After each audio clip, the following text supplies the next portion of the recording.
Quem eram os Nefilins e quem eram os filhos e filhas de Deus que a Bíblia apresenta antes do dilúvio? Oi, irmãos, tudo bem? Bem-vindos a mais um vídeo aqui do canal, mais um vídeo estudo da Palavra de Deus. Hoje nós vamos responder a pergunta do irmão Severino, que fez essa pergunta com relação aos filhos e filhas de Deus e dos homens antes do dilúvio. Antes disso, não se esqueçam de a gente fortalecer o Evangelho, se inscreva no canal, deixe o seu like, conforme estou passando aqui embaixo do vídeo. E os pedidos de oração de hoje, a irmã Geisa Barbosa pediu oração pela ajuda de Deus na vida dela. Possamos estar orando pela irmã Geisa. O irmão Aguinaldo pediu oração por um emprego, está passando dificuldades para conseguir um emprego no momento que estamos vivendo. Possamos estar orando pelo irmão Aguinaldo. E o irmão Osmar pediu oração por ele e pelas duas filhas, Sara e Thaís, que estão com Covid. Então possamos estar orando pelo irmão Osmar também e pelas filhas. Vamos lá, a pergunta do irmão Severino.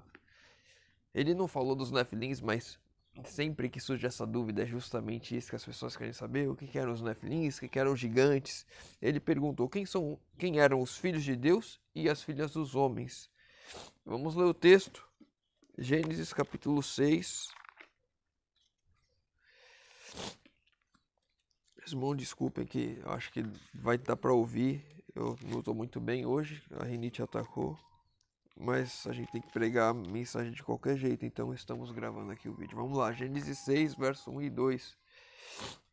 Como se foram multiplicando os homens na terra, e lhes nasceram filhas, vendo os filhos de Deus que as filhas dos homens eram formosas, tomaram para si mulheres, as que entre todas mais lhe agradavam.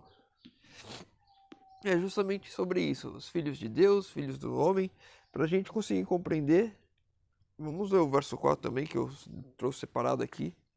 Ora, naquele tempo haviam gigantes na terra, e também, depois, quando os filhos de Deus possuíram as filhas dos homens, as quais lhe eram filhos, esses foram valentes varões de renome na antiguidade. Aqui na minha tradução está gigantes, mas algumas traduções está Nefilins, né? Que são a mesma coisa que os gigantes, pessoas de grande estatura. Então quem são esses filhos de Deus e esses filhos dos homens? Se a gente for ver a Bíblia, se a gente voltar um pouquinho, eu vou contar a história, não vou ler os versos, meus irmãos. Se não conhecem, voltem e leiam. Aqui Gênesis capítulo 4, que fala sobre Abel e Caim, e 5, que fala sobre os descendentes de Adão, que são os descendentes que vieram dessas linhagens. Caim matou Abel, ele foi amaldiçoado por Deus, fugiu.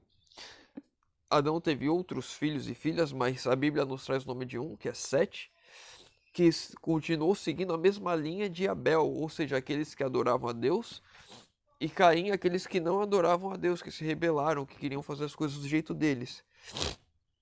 E aí causa uma inteira distinção sobre os filhos de Deus e os filhos do homem. Os filhos de Deus são aqueles que seguem e tentam fazer a vontade de Deus. Os filhos do homem, aqueles que não.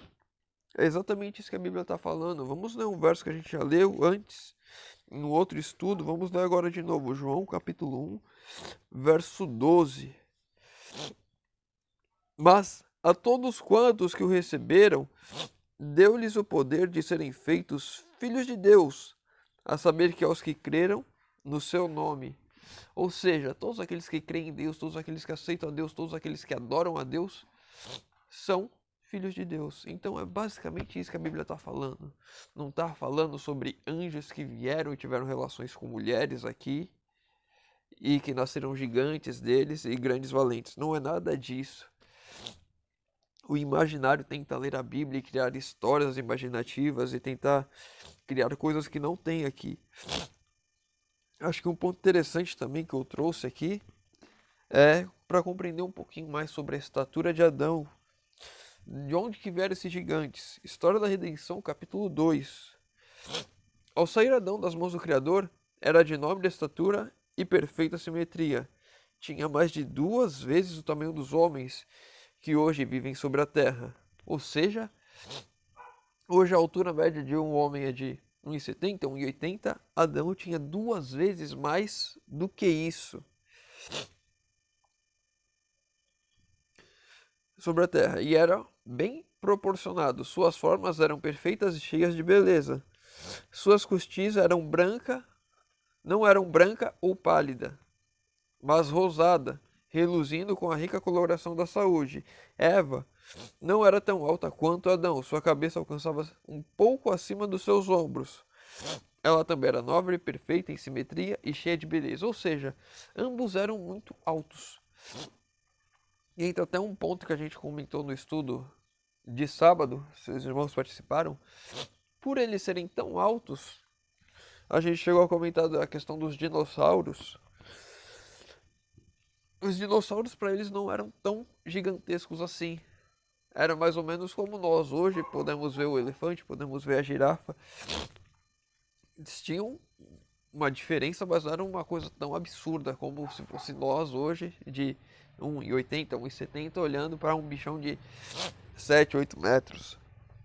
Então a Bíblia nos diz, nos apresenta que os filhos de Deus são todos aqueles que aceitam a Deus. Então aqui quando a Bíblia nos diz, irmão Severino, os filhos de Deus eram exatamente aqueles que tinham aceitado a Deus, que seguiam a Deus, que faziam a vontade de Deus. E os filhos dos homens, aqueles que não queriam obedecer a Deus naquele tempo do dilúvio.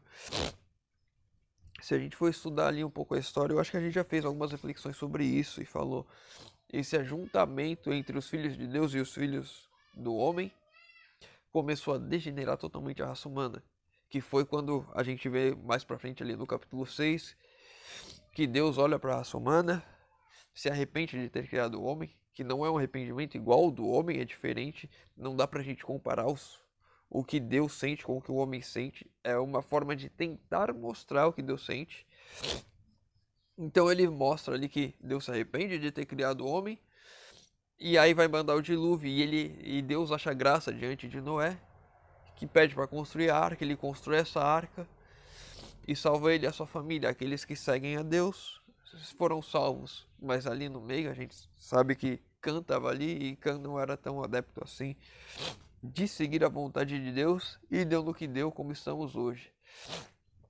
Espero ter respondido a pergunta do irmão Severino, espero ter respondido a pergunta de alguém mais que possa vir até essa. Se você ficou com alguma dúvida, se você tem alguma outra pergunta, pode deixar nos comentários. Se tiver pedido de oração, deixa nos comentários também. Eu vou estar lendo, vou estar orando por todos e vou trazer nos vídeos também e vou estar respondendo as perguntas também. Então convido agora os irmãos puderem fechar os olhos para falarmos com Deus. Senhor Deus Pai amado, obrigado, Senhor, porque mais uma vez temos a oportunidade de abrir a Tua Palavra e de estudar, Senhor amado. Obrigado, Senhor, pelos ensinamentos que o Senhor nos dá. Te pedimos que o Senhor sempre nos guie no conhecimento e que possamos sempre ser chamados filhos de Deus, que possamos sempre fazer a Tua vontade, Senhor amado. Te pedimos isso em nome de Jesus. Amém. Meu irmão, fica com Deus e que Deus te abençoe.